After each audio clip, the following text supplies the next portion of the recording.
curta o vídeo e se inscreva no canal. Audioteca ANCAP. Audioteca apresenta Uma teoria do socialismo e do capitalismo. Hans Hermann Hoppe. Produção capitalista e o problema dos bens públicos.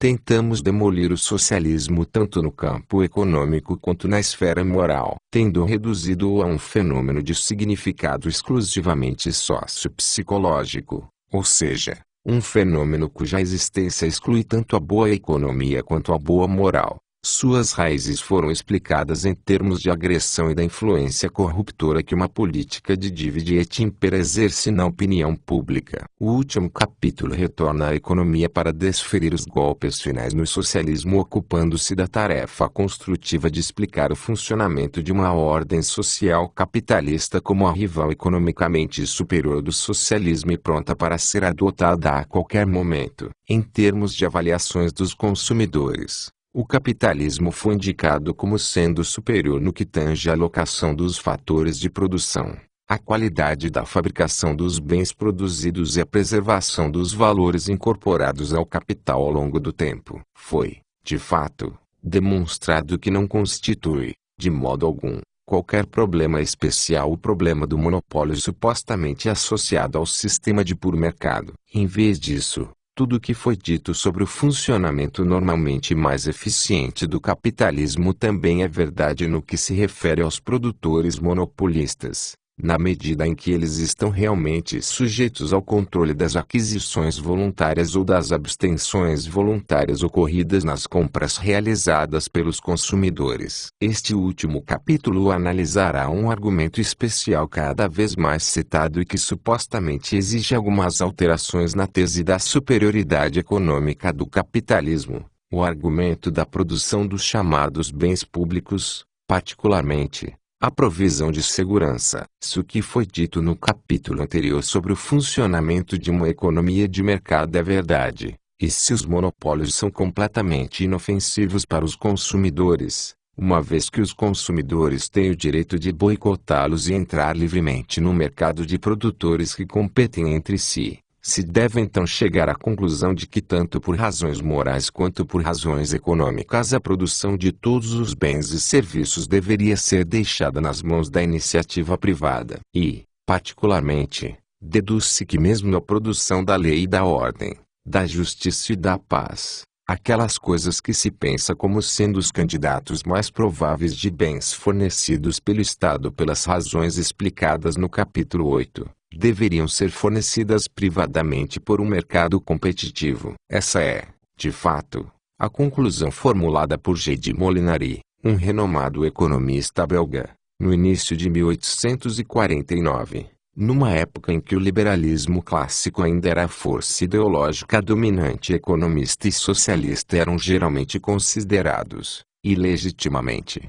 como sendo antônimos. Se existe uma verdade bem estabelecida na economia política, é esta, que em todos os casos, para todas as mercadorias que servem à provisão das necessidades tangíveis ou intangíveis do consumidor, é do maior interesse dele que o trabalho e o comércio permaneçam livres, porque a liberdade do trabalho e do comércio tem, como resultado necessário e permanente, a redução máxima do preço. E esta, que os interesses do consumidor de qualquer mercadoria devem sempre prevalecer sobre os interesses do produtor. Assim, ao seguirmos esses princípios, chegamos a esta rigorosa conclusão, que a produção de segurança deveria, nos interesses dos consumidores desta mercadoria intangível, permanecer sujeita à lei da livre competição, de onde se segue que nenhum governo deveria ter o direito de impedir que os outros governos entrassem em competição com ele ou que requeresse que os consumidores adquirissem exclusivamente seus serviços. E Molinari comenta esse argumento dizendo o seguinte: ou isso é tão lógico quanto verdadeiro, ou então os princípios em que se baseia a ciência econômica são inválidos. Aparentemente, só há uma saída para essa conclusão desagradável, ou seja, para todos os socialistas, argumentar que há bens particulares sobre os quais não se aplica o raciocínio econômico anterior devido a algumas razões especiais. É isso que os chamados teóricos dos bens públicos estão determinados a provar. Porém, demonstraremos que, na verdade, Não existem bens especiais nem razões especiais e que, em particular, a produção de segurança não apresenta qualquer problema diferente do da produção de qualquer outro bem ou serviço, seja casa, queijo ou seguro. Apesar de seus muitos seguidores, toda a teoria dos bens públicos é construída sob um raciocínio defeituoso e superficial. É dominada por inconsistências internas e por falácias lógicas nas quais a conclusão do argumento desrespeita a premissa inicial, non sequitur, além de apelar ao, e jogar com, os preconceitos e as crenças populares, e sem qualquer mérito científico. Com o que se parece, então, a rota de fuga que os economistas socialistas encontraram para evitar a conclusão de Molinari, desde a época de Molinari, tornou-se cada vez mais comum responder à questão sobre se há bens nos quais se aplicam diferentes tipos de análise econômica de maneira afirmativa. Na verdade, hoje em dia é quase impossível encontrar um único livro-texto de economia que não estabeleça ou enfatize a importância vital da distinção entre bens privados, pelos quais a verdade da superioridade econômica de uma ordem capitalista de produção é geralmente reconhecida, e os bens públicos, pelos quais essa superioridade é geralmente negada. Disse que determinados bens e serviços, e entre eles a segurança, têm uma característica especial, ou seja, o acesso para usufruí-los não pode estar restrito às pessoas que realmente financiaram a sua produção. Pelo contrário,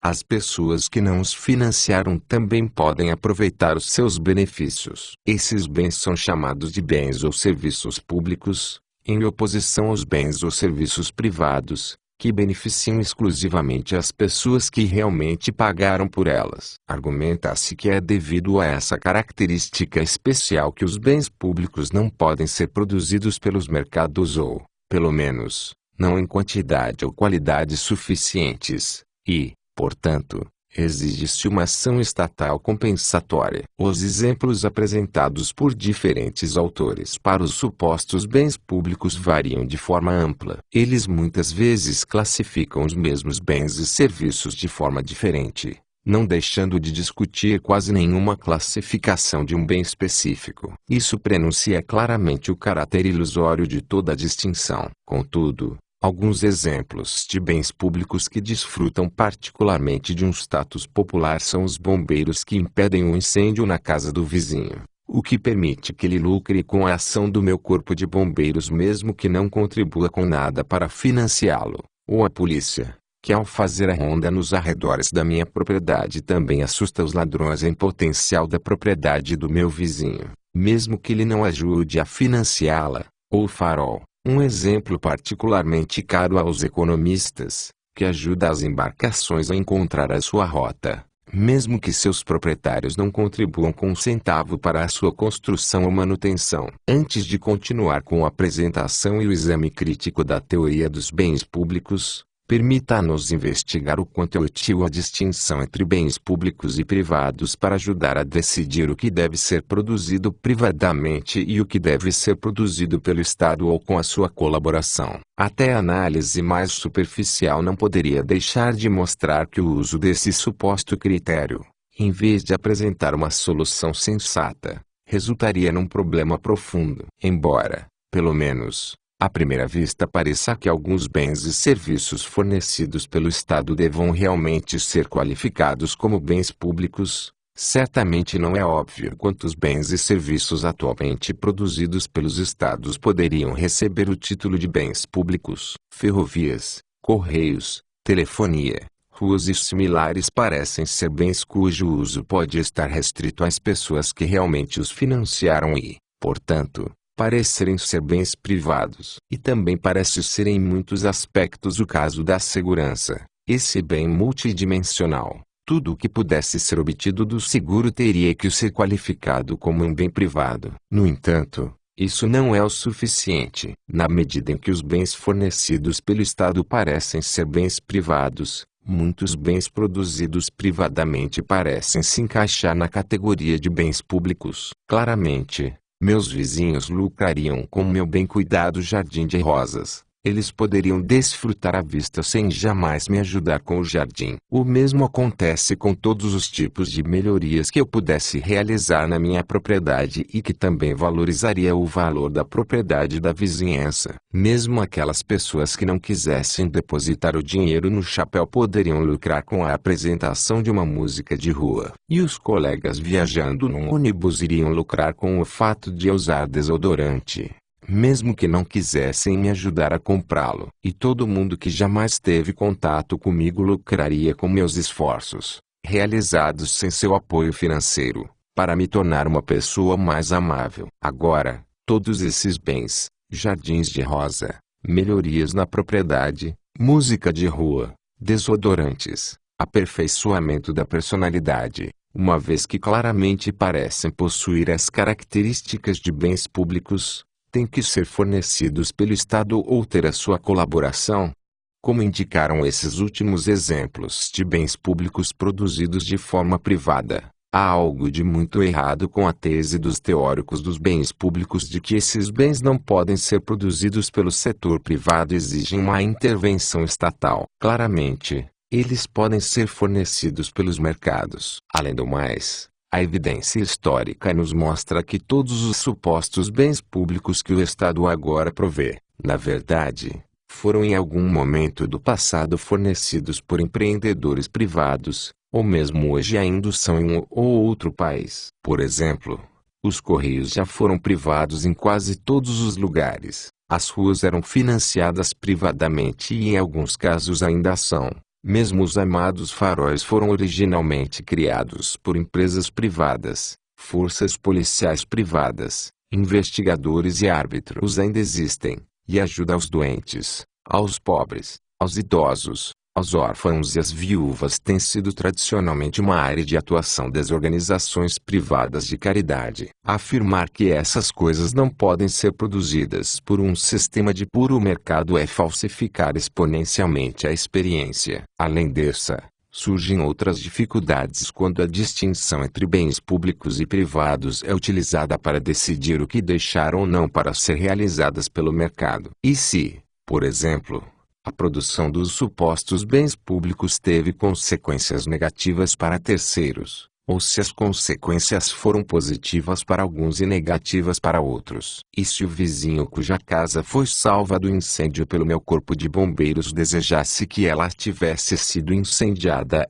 talvez porque o imóvel tivesse seguro, e se meus vizinhos detestassem rosas, e se meus colegas viajantes achassem o aroma do meu desodorante insuportável. Além disso, mudanças na tecnologia podem alterar o caráter de um determinado bem. Por exemplo, com o desenvolvimento da TV por assinatura, um bem que antigamente era, aparentemente, público se tornou privado. E as modificações nas leis de propriedade, da aquisição da propriedade, podem ter o mesmo efeito das alterações do caráter público ou privado de um bem. O farol, por exemplo, só é um bem público na medida em que o mar é de domínio público não privado. Mas se fosse permitido adquirir pedaços do oceano como propriedade privada, como seria numa ordem social puramente capitalista, como o farol só brilha sobre um território limitado, se tornaria claramente possível excluir os não pagadores de desfrutar dos seus serviços. Deixando esse nível de discussão pouco delineado e olhando mais a fundo para a distinção entre bens públicos e privados,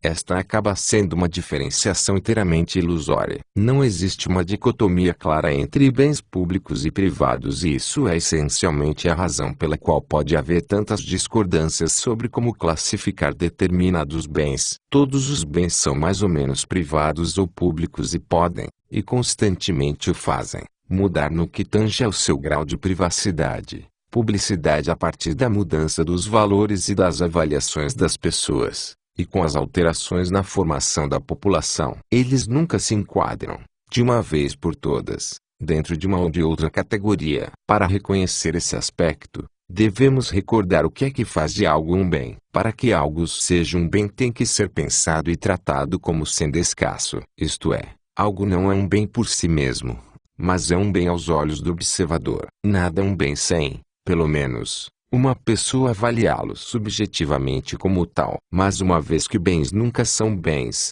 por si só, e nenhuma análise físico-química pode identificar algo como sendo um bem econômico. Não há um critério objetivo estabelecido para classificar os bens como privados ou públicos. Eles nunca podem ser privados ou públicos por si mesmos. Seu caráter público ou privado depende das poucas ou das muitas pessoas que os consideram como sendo bens, com o grau em que eles são privados ou públicos se modificando de acordo com as mudanças nas avaliações e que varia de 1 até o infinito. Mesmo coisas aparentemente completamente privadas, como o interior do meu apartamento ou a cor da minha cueca, podem se tornar bens públicos tão logo alguém comece a se preocupar com elas. E aquelas coisas que são aparentemente bens públicos, como a parte externa da minha casa ou a cor do meu macacão, podem se tornar bens extremamente privados tão logo as demais pessoas parem de se preocupar com elas. Além disso, todo bem pode modificar as suas características cada vez mais,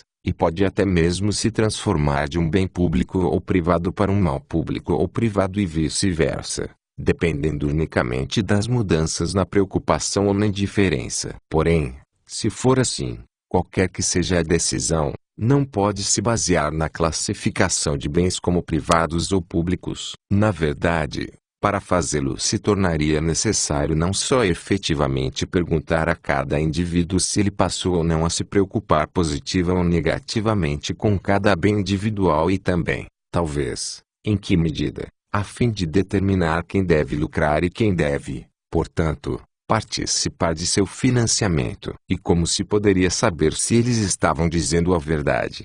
Também seria necessário monitorar continuamente todas as mudanças nessas avaliações, com o resultado de que nenhuma decisão definitiva poderia ser tomada em relação à produção de qualquer coisa. E em decorrência de uma teoria absurda, estaríamos todos mortos há muito tempo. Mas mesmo que fosse para ignorar todas essas dificuldades e caso se estivesse disposto a admitir em prol do argumento que a distinção entre bens públicos e privados fosse adequada, mesmo assim o argumento não provaria o que deveria provar, nem fornece razões conclusivas pelas quais os bens públicos, considerando que eles existem como uma categoria separada de bens, deveriam, de todo modo, ser produzidos, nem porque o Estado, e não as empresas privadas, é quem deveria produzi-los. É o que a teoria dos bens públicos afirma essencialmente, considerando a distinção conceitual já mencionada. Os efeitos positivos dos bens públicos para as pessoas que não contribuem em nada para a sua produção ou financiamento prova que esses bens são desejados. Mas, evidentemente, eles não seriam produzidos, ou, pelo menos, não na quantidade e qualidade suficientes, num livre mercado competitivo, uma vez que nem todos aqueles que lucrariam com a sua produção contribuiriam financeiramente para viabilizá-la. Portanto, para produzir esses bens, que são, evidentemente, desejados, mas que não seriam produzidos de outra maneira, o Estado deve intervir e ajudar na produção. Esse tipo de raciocínio, que pode ser encontrado em quase todo o livro-texto de economia, sem excluir os ganhadores do Nobel, é completamente falacioso por duas razões. Por um lado, para chegar à conclusão de que o Estado tem que prover os bens públicos que de outra maneira não seriam providos, é preciso inserir uma norma clandestinamente dentro da cadeia de raciocínio. Caso contrário, a partir da afirmação de que devido a algumas de suas características especiais,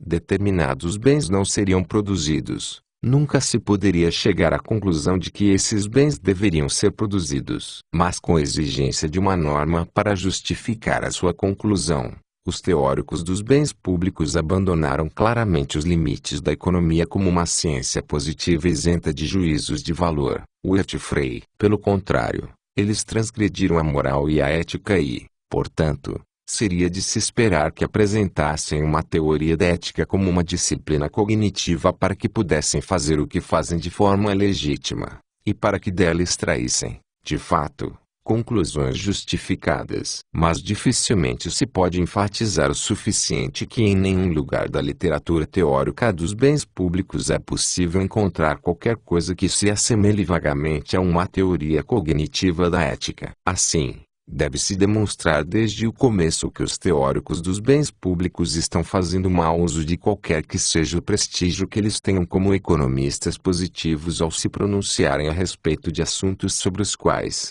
como indicam seus trabalhos escritos, eles não têm autoridade alguma. Mas, talvez, será que eles tropeçaram por acidente em algo correto sem alicerçá-lo numa teoria moral elaborada? Torna-se evidente que nada poderia estar mais longe da verdade tão logo se formule explicitamente a norma que seria necessária para se chegar à conclusão mencionada anteriormente sobre o Estado ter que ajudar no fornecimento dos bens públicos. A regra exigida para se chegar a essa conclusão é a seguinte: toda vez que for possível, de alguma forma, provar que a produção de um determinado bem ou serviço teve como resultado um efeito positivo sobre alguém, mas que de modo algum seria produzido, ou que não seria produzido em quantidade e qualidade específicas, a menos que outros participassem de seu financiamento, então, o uso da violência agressiva é autorizado contra essas pessoas, tanto direta quanto indiretamente com auxílio do Estado. E essas pessoas podem ser obrigadas a entrar na divisão do pagamento dos encargos financeiros necessários. Não é preciso dizer muito para mostrar o caos resultante da implementação dessa regra, o que equivale a dizer que todo mundo pode agredir todo mundo sempre que sentir vontade. Além disso, já deveria estar suficientemente claro desde a discussão do problema da justificação das afirmações normativas, capítulo 7. Que essa regra jamais poderia ser justificada como uma regra justa. Para argumentar dessa forma e buscar um acordo para esse argumento é preciso pressupor que, ao contrário do que diz a regra, a integridade de todos comunidade de tomada de decisão fisicamente independente está assegurada. Mas a teoria dos bens públicos falha não só por causa do raciocínio moral equivocado contido nela. Até mesmo o raciocínio econômico utilitarista contido no argumento acima é descaradamente equivocado. Como afirma a teoria dos bens públicos, é bem melhor ter os bens públicos do que não tê-los. Embora não se deva esquecer que não existe nenhuma razão a priori para que isso seja inevitavelmente assim, o que acabaria agora mesmo com o raciocínio dos teóricos dos bens públicos, pois é claramente possível, e realmente reconhecido como um fato, que os anarquistas que abominam enormemente a ação do Estado prefeririam não ter os bens públicos a tê-los fornecidos pelo Estado. Em todo caso, mesmo que o argumento tenha sido admitido até agora, o lado da afirmação de que os bens públicos são desejados para a afirmação de que eles deveriam, por essa razão, ser fornecidos pelo Estado não é nada conclusivo, pois esta não é, em hipótese alguma, a escolha com a qual se é confrontado, uma vez que o dinheiro ou outros recursos devem ser retirados dos usos alternativos possíveis para financiar os bens públicos supostamente desejáveis. A única questão relevante e adequada é se os usos alternativos em que esse dinheiro poderia ser aplicado, ou seja, os bens privados que poderiam ter sido adquiridos, mas que agora não podem ser comprados porque o dinheiro está sendo gasto nos bens públicos, são ou não são mais valiosos, mais urgentes, do que os bens públicos. E a resposta a essa questão é perfeitamente clara. Em termos de avaliações dos consumidores, por mais alto que possa ser o seu nível absoluto, o valor dos bens públicos é relativamente mais baixo do que o dos bens privados concorrentes, porque se fosse possível deixar a escolha para os consumidores e se não se tivesse forçado uma alternativa sobre outra, eles evidentemente teriam preferido gastar o seu dinheiro de maneira diferente. Caso contrário, não seria necessário o uso da força. Isso prova que, sem sombra de dúvidas, os recursos utilizados para o fornecimento de bens públicos são desperdiçados na medida em que fornecem aos consumidores bens e serviços que, na melhor das hipóteses, são de importância secundária. Em resumo, mesmo que se admita que existam bens públicos que possam ser claramente diferenciados dos bens privados, e mesmo que se admita que um determinado bem público tem que ser útil, os bens públicos continuariam a competir com os bens privados. E há somente um método para descobrir se eles são ou não desejados de forma mais urgente e em que medida, ou, mutatis mutandis, se, em que medida, a sua produção seria desenvolvida às custas da não produção ou da redução da produção dos bens privados que são mais necessários e urgentes, tudo sendo fornecido pela livre concorrência entre empresas privadas. Portanto, ao contrário da conclusão a que chegaram os teóricos dos bens públicos, a lógica nos obriga a aceitar o resultado de que somente um sistema de puro mercado pode salvaguardar a racionalidade, do ponto de vista dos consumidores, da decisão de produzir um bem público. E apenas sob uma ordem capitalista pura se poderia garantir que a decisão sobre a quantidade de bem público a ser produzida, desde que tivesse que ser produzida, também fosse racional. Seria necessário nada mais nada menos do que uma revolução semântica de dimensões verdadeiramente orwellianas para se chegar a um resultado diferente. Só se quisesse interpretar um não como sendo realmente um sim, o não comprar de alguém como sendo preferível que o não comprador comprasse em vez de não comprar, a força como se realmente significasse liberdade, o não contratar como sendo firmar um contrato e assim por diante, para que os teóricos dos bens públicos pudessem provar as suas afirmações. Mas, então, como poderíamos ter certeza de que tais afirmações realmente significam o que parecem significar quando os teóricos dizem o que dizem, e não significam exatamente o oposto, ou nada significam em relação a um conteúdo específico, mas são simplesmente bravatas? Não podemos. M. Rothbard já está completamente certo quando comenta a respeito das tentativas dos ideólogos dos bens públicos de provar a existência das chamadas falhas de mercado devido à não produção ou a uma produção quantitativa ou qualitativamente deficiente dos bens públicos. Segundo escreveu Rothbard, essa perspectiva deturpa completamente a forma pela qual a ciência econômica assegura que a ação no livre mercado é sempre ótima. É ótima, não do ponto de vista das visões de ética individual de um economista, mas a partir das ações voluntárias livres de todos os participantes e atendendo às necessidades manifestadas livremente pelos consumidores. Por essa razão, a intervenção do governo afastará sempre e necessariamente os indivíduos desse ponto ótimo. De fato, os argumentos do que supostamente provam as falhas de mercado não são nada mais do que absurdos. Despidos de seu disfarce em forma de jargão técnico, todos demonstram o seguinte: o mercado não é perfeito, pois se caracteriza pelo princípio da não agressão imposto sobre condições marcadas pela escassez e, dessa forma, determinados bens ou serviços que só poderiam ser produzidos e fornecidos se a agressão fosse permitida, não mais seriam produzidos. Pura verdade. Mas nenhum teórico do mercado jamais se atreveria a negar essa afirmação. No entanto, isso é decisivo. Essa imperfeição do mercado pode ser defendida tanto moralmente quanto economicamente, ao passo que as supostas perfeições dos mercados propagadas pelos teóricos dos bens públicos não poderiam. Também é verdade que a extinção da prática atual do Estado em fornecer bens públicos implicaria numa mudança na estrutura social e na distribuição de riqueza atuais. E essa reorganização estrutural certamente resultaria num sofrimento severo para algumas pessoas.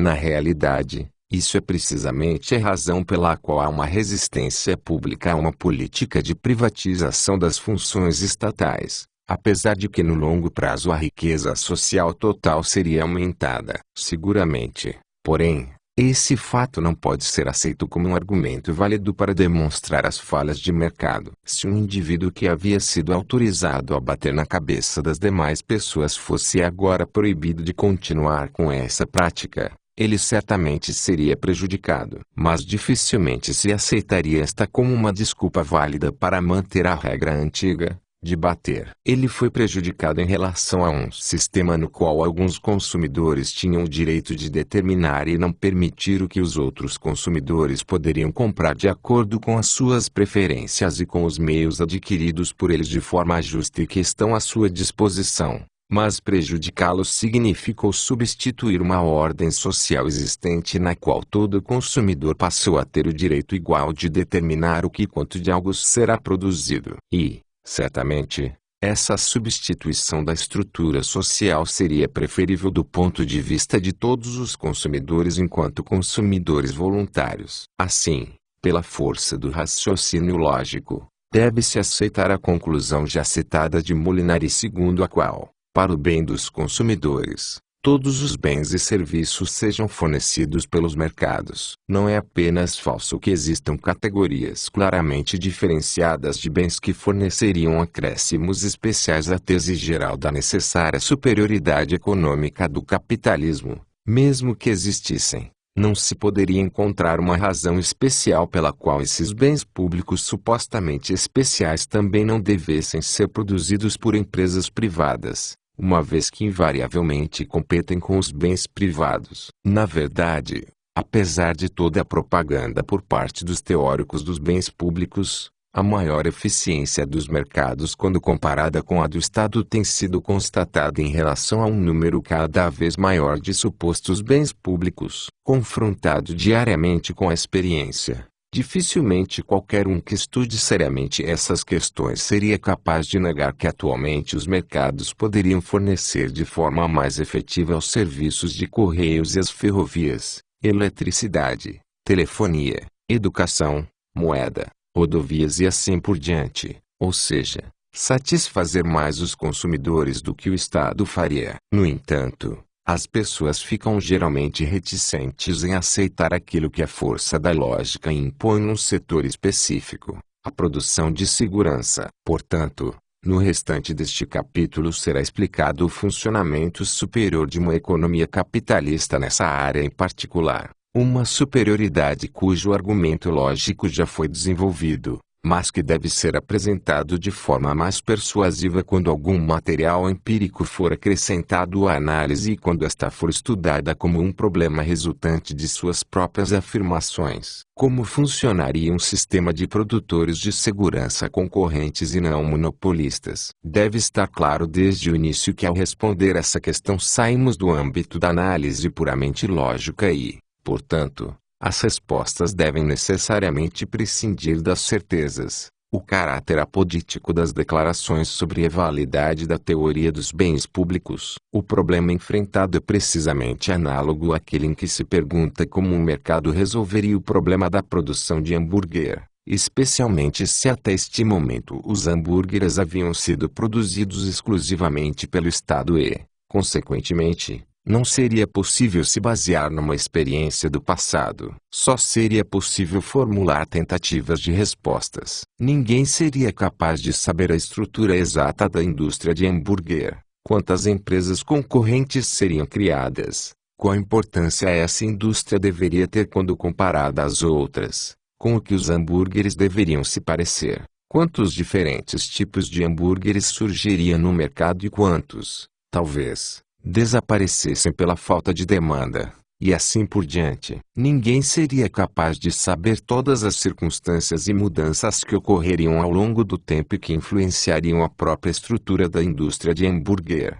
Modificações na demanda de vários grupos de consumidores, mudanças tecnológicas, alterações dos preços de vários bens que afetam direto ou indiretamente a indústria, e assim por diante. Devemos enfatizar que tudo isso não é diferente quando surge a questão da produção privada de segurança. Mas isso não significa em hipótese alguma que nada de definitivo possa ser dito sobre a questão. Considerando determinadas condições gerais na demanda pelos serviços de segurança que são reconhecidas como mais ou menos realistas a partir da análise do mundo como ele é atualmente, o que pode ser considerado é o quanto as diferentes ordens sociais de produção de segurança, caracterizadas por diferentes restrições estruturais sob as quais elas têm que operar, irão responder de maneira diferente. Permita-nos primeiro analisar as especificidades da produção de segurança monopolista estatal, pois pelo menos neste caso é possível se valer de uma ampla evidência sobre a validade das conclusões a que se chegou, e depois compará-la àquilo que se pode esperar se esse sistema for substituído por um sistema não monopolista. Mesmo que a segurança seja considerada um bem público, terá que competir com outros bens na alocação dos recursos. O que é gasto em segurança não pode mais ser utilizado com outros bens que também podem aumentar a satisfação do consumidor. Além disso, a segurança não é um bem único e homogêneo, mas é constituída de muitos elementos e aspectos. Não se trata somente de prevenção, identificação e compulsão, mas também de prover segurança contra ladrões, estupradores, poluidores, desastres naturais e assim por diante. Além do mais, a segurança não é produzida no lampejo, mas pode ser fornecida em unidades marginais e pessoas diferentes atribuem importância diferente à segurança como um todo, e também a diferentes aspectos de todo o resto, o que vai depender de suas características pessoais,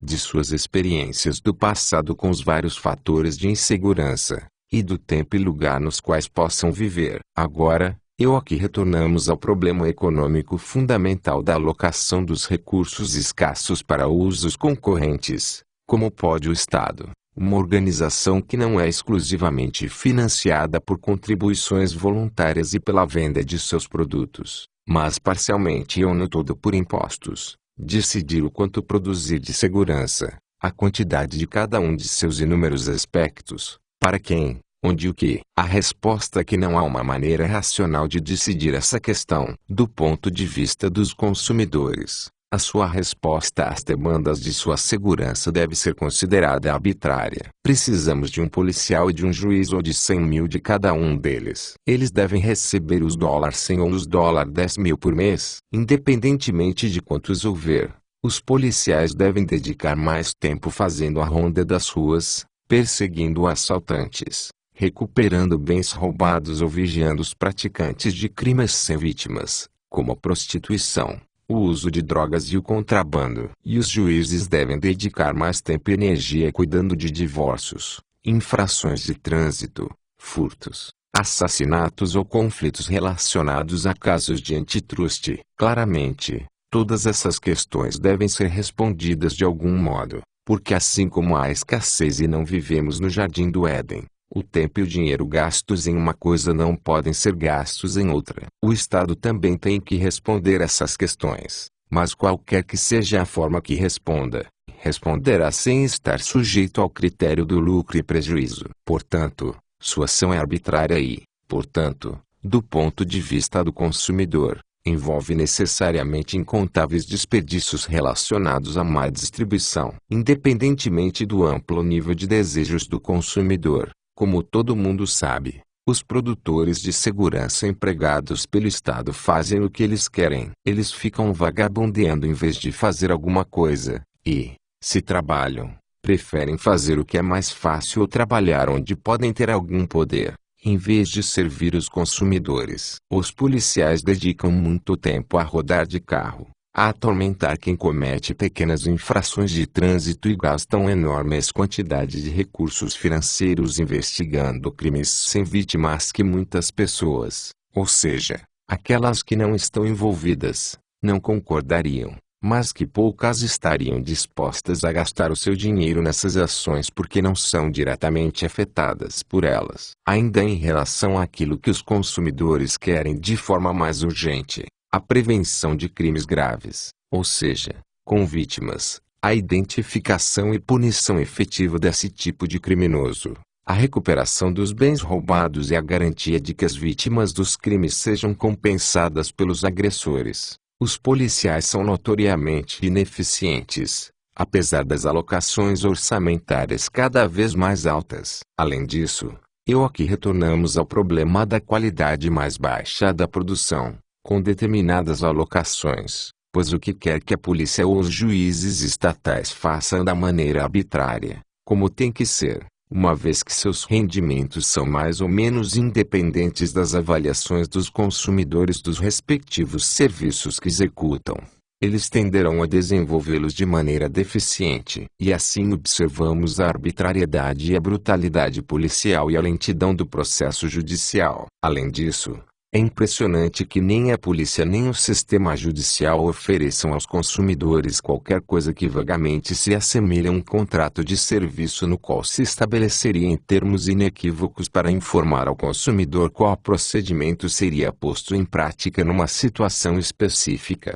Em vez disso, Ambos atuam num vácuo contratual que ao longo do tempo permite à polícia e ao judiciário alterar arbitrariamente as suas regras de procedimento e que também explica o fato verdadeiramente ridículo de que a resolução dos conflitos entre policiais e juízes, de um lado, e os cidadãos, de outro, não é atribuída a um terceiro independente, mas a outro policial e a outro juiz que divide com seus empregadores, o governo, o mesmo lado da disputa. Em terceiro lugar, qualquer um que tenha visto as delegacias de polícia e as instâncias do poder judiciário, para não mencionar as prisões, sabe como é verdade que os fatores de produção aplicados na provisão de segurança são utilizados de forma excessiva, são pessimamente mantidos e podem mesmo ser considerados obscenos. Não há motivo para que policiais e juízes satisfaçam os consumidores que sustentam os seus rendimentos. E se, num caso excepcional, isso acontecesse, o serviço seria realizado a um custo comparativamente mais elevado do que o de qualquer serviço similar oferecido por uma empresa privada. Sem dúvida, todos esses problemas inerentes a um sistema de produção monopolista de segurança seriam resolvidos de forma relativamente rápida quando uma determinada demanda por serviços de segurança encontrasse um mercado competitivo com uma estrutura de incentivos completamente diferente para os produtores. Isso não quer dizer que se encontraria uma solução perfeita para o problema da segurança. Continuariam existindo ladrões e assassinos. E nem todos os bens roubados seriam recuperados e nem todos os assassinos seriam presos. Mas no que se refere às avaliações dos consumidores, a situação melhoraria na medida em que a natureza do homem a permitisse. Em primeiro lugar, desde que haja um sistema competitivo, ou seja, desde que os produtores dos serviços de segurança dependam das contratações voluntárias dos consumidores, a maioria das quais provavelmente tomaria a forma de contratos de serviços e de seguros acordados antecipadamente a qualquer ocorrência real de insegurança ou agressão. Nenhum produtor poderia aumentar seu rendimento sem melhorar os serviços ou a qualidade do produto da forma como são percebidos pelos consumidores. Além disso, todos os produtores de segurança considerados em conjunto não poderiam reforçar a importância de sua empresa em particular a menos que, por qualquer que seja a razão, os consumidores realmente começassem a avaliar a segurança como um bem mais valioso do que os outros, assegurando dessa forma que a produção de segurança nunca em nenhum lugar seria desenvolvida às custas da não produção ou da redução da fabricação, digamos, de queijo como um bem privado concorrente. Além do mais, os produtores dos serviços de segurança teriam que diversificar as suas ofertas num nível considerável por causa da demanda altamente diversificada pelos produtos de segurança entre os milhões de consumidores existentes. Diretamente dependente do apoio voluntário do consumidor, eles seriam imediatamente prejudicados financeiramente se não reagissem adequadamente aos vários desejos ou mudanças nos desejos dos consumidores. Assim, todo consumidor teria uma influência direta, ainda que pequena, sobre a fabricação de bens que surgissem ou desaparecessem do mercado. Em vez de oferecer um pacote de segurança padronizado para todo mundo, como é característica da política de produção estatal, surgiriam no mercado uma grande variedade de pacotes de serviços. Eles seriam criados sob medida para as diferentes necessidades de segurança para pessoas diferentes, levando em consideração as diferentes ocupações, os diferentes comportamentos de risco, as diferentes coisas a serem protegidas e seguradas, e as diferentes localizações geográficas e restrições de tempo. Mas isso não é tudo. Longe disso. Além da diversificação, o conteúdo e a qualidade dos produtos também seriam aprimorados. Não apenas melhoraria imediatamente o tratamento dos consumidores pelos empregados das empresas de segurança, como desapareceriam imediatamente a atitude do não dou a mínima, a arbitrariedade e até mesmo a brutalidade, a negligência e a lentidão dos atuais sistemas policial e judiciário. Uma vez que eles seriam dependentes do apoio voluntário do consumidor, qualquer problema relacionado ao mau tratamento, grosseria ou inaptidão poderiam custar os seus empregos. Além disso, a peculiaridade anteriormente mencionada, a de que a resolução dos conflitos entre o cliente e o seu fornecedor do serviço é invariavelmente atribuída ao julgamento do fornecedor, não do cliente, quase certamente não seria mais registrados, e a arbitragem dos conflitos por partes independentes se tornaria um negócio padrão oferecido pelos produtores de segurança. Porém,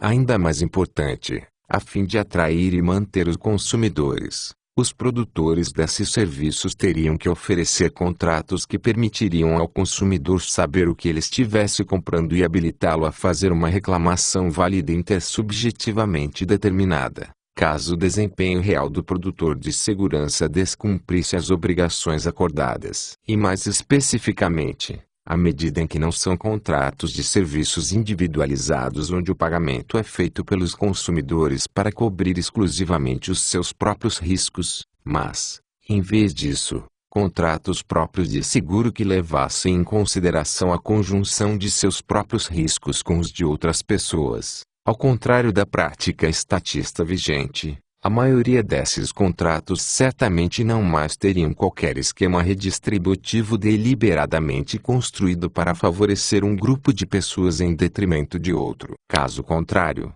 se qualquer pessoa sentisse que o contrato oferecido a obrigaria a pagar pelas necessidades e riscos específicos de outras pessoas, fatores de possível insegurança, ou seja, que ela não entendeu como sendo aplicável ao seu próprio caso, ela simplesmente se recusaria a assiná-lo ou interromperia o pagamento. Mesmo que tudo isso tenha sido dito, a questão que inevitavelmente vem à tona é a seguinte: um sistema competitivo de produção de segurança não resultaria necessariamente em um conflito social permanente, no caos e na anarquia.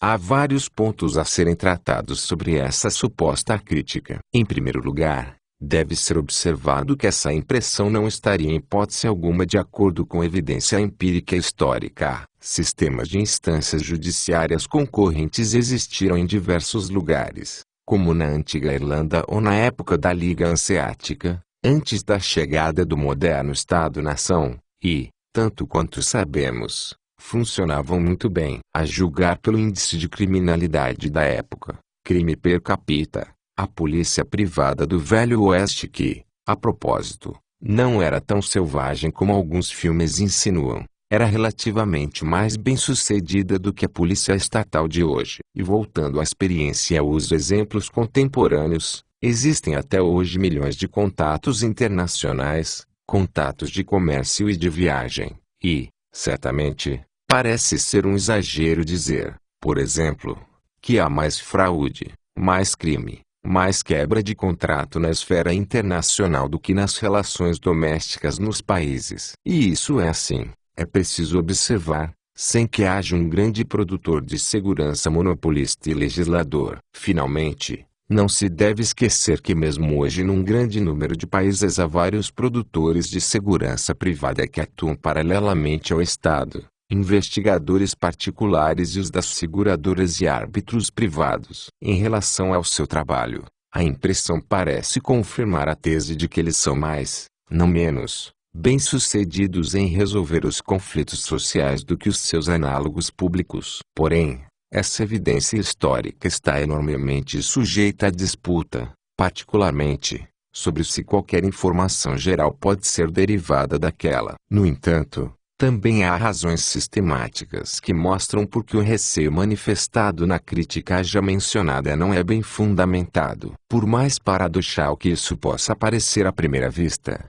isso ocorre porque estabelecer um sistema competitivo de produtores de segurança significa construir uma estrutura de incentivos institucionalizada para produzir uma ordem legal e o cumprimento da lei que incorpore o mais alto grau possível de consenso a respeito da questão da resolução de conflito e, consequentemente, isso tende a gerar menos, em vez de mais, distúrbios sociais e conflitos do que sob a proteção monopolista. Para entender o que acabei de mostrar é necessário adotar uma análise mais detalhada na única situação típica que preocupa o cético e o permite acreditar na virtude superior de uma ordem organizada monopolisticamente na produção de segurança. Este é o caso quando emerge um conflito entre A e B, ambos segurados por diferentes empresas, que não podem chegar a um acordo imediato em relação à validade das reivindicações em conflito apresentadas por seus respectivos clientes. Não haveria problema se esse acordo fosse fechado ou se ambos os clientes fossem segurados por uma mesma empresa.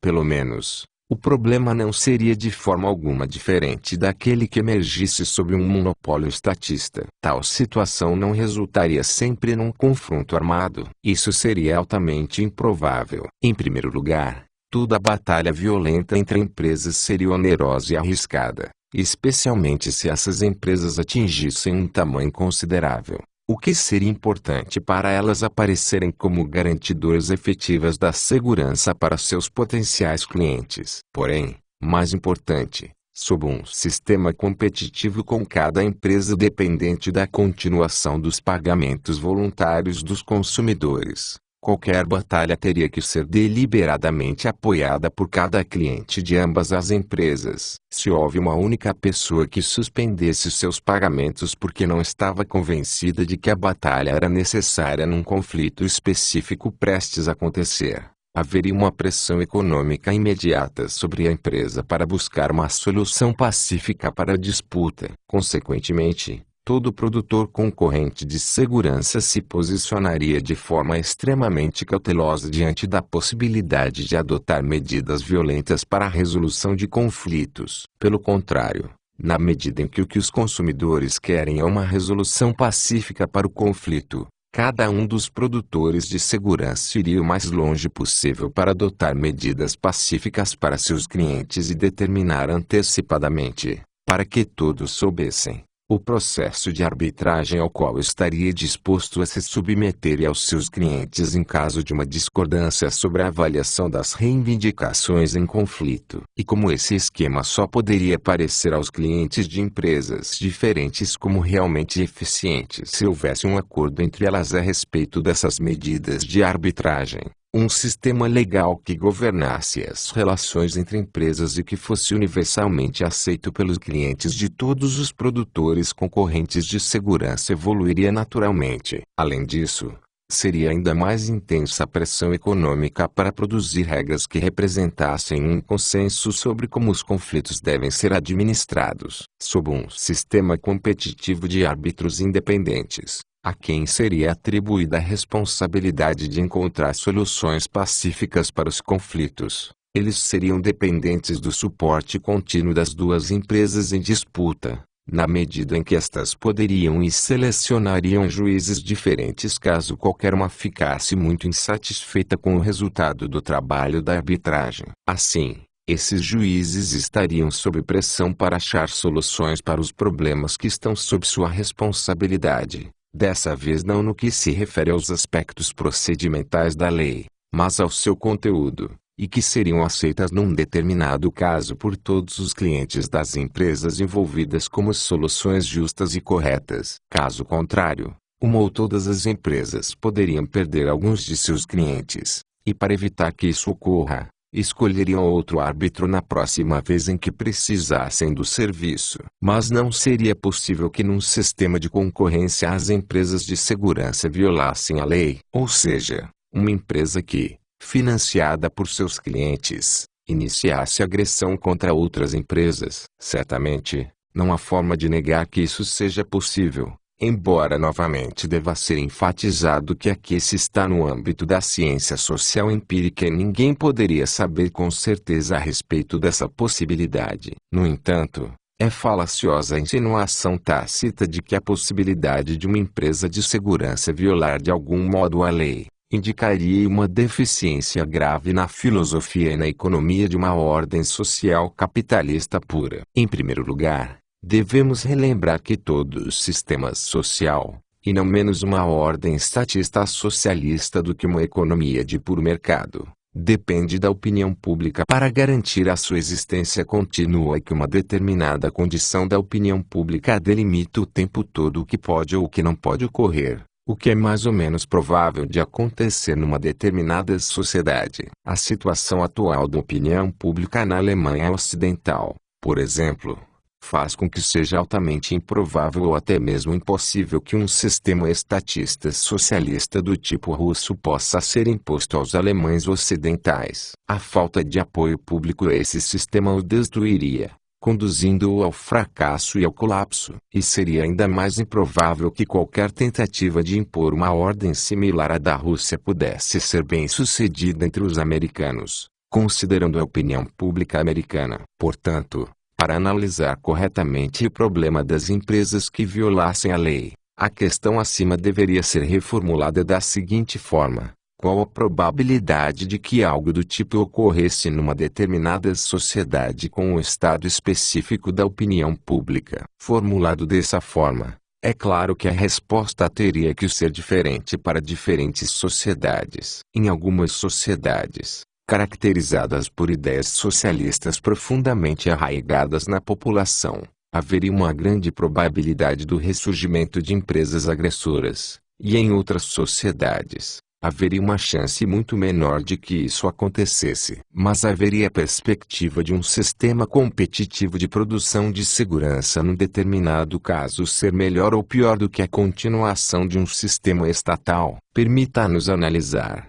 por exemplo, os Estados Unidos de hoje. Considere que por um ato legislativo o Estado abolisse a sua função de fornecer segurança recorrendo aos impostos e fosse introduzido um sistema competitivo de produção de segurança. Dado o estado da opinião pública, qual a probabilidade de surgir empresas que violassem a lei e o que aconteceria? Evidentemente, a resposta dependeria das reações da população diante dessa mudança na situação. Portanto, a primeira resposta àqueles que fazem objeções à ideia de um mercado privado de segurança teria que ser: e quanto a você, qual seria a sua reação? Seu temor quanto a empresas violadoras da lei faria com que você firmasse contrato com uma produtora de segurança que tivesse agredido outras pessoas e as suas propriedades. Você continuaria a apoiá-la mesmo que ela tivesse agido dessa forma? Certamente, o crítico ficaria mudo com esse contra-ataque. Mas ainda mais importante do que isto é o desafio sistemático implícito nesse contra-ataque pessoal. Evidentemente, a descrição da mudança na situação significaria uma mudança na estrutura de custo-benefício que todo mundo enfrentaria uma vez que teria que tomar as suas decisões. Antes da introdução de um sistema competitivo de produção de segurança, participar e apoiar a agressão estatal eram atos legalizados. Agora, essa atividade seria ilegal. Consequentemente, dada sua consciência, que faria com que cada uma de suas decisões parecessem mais ou menos onerosas, ou seja, mais ou menos em sintonia com os seus próprios princípios de comportamento correto, apoiar uma empresa envolvida na exploração de pessoas que não estão dispostas a apoiar deliberadamente as suas ações teria agora um custo muito mais alto do que antes. Considerando esse fato, deve-se considerar que surgiria uma quantidade de pessoas, entre elas estão até mesmo aquelas pessoas que, de outra maneira, teriam prontamente concedido seu apoio ao Estado, que agora gastariam o seu dinheiro para apoiar uma empresa comprometida com um negócio honesto, e que surgiria em todo lugar em que esse experimento social fosse tentado. Em contraste, o número de pessoas ainda comprometidas com uma política de exploração, de ganhos às custas de outros, declinaria. Obviamente, dependeria do estado da opinião pública em que medida os seus efeitos seriam drásticos. No exemplo citado, os Estados Unidos, onde a teoria natural da propriedade é extremamente difundida e aceita como uma ética privada, sendo essencialmente a filosofia libertária a ideologia na qual o país foi fundado e que o permitiu se desenvolver e atingir a sua estatura, o efeito acima mencionado seria particularmente evidente. Portanto, as empresas produtoras de segurança comprometidas com a filosofia de proteger e cumprir a lei libertária conquistaria a ampla maioria do apoio público e da assistência financeira. E enquanto possa ser verdade que algumas pessoas,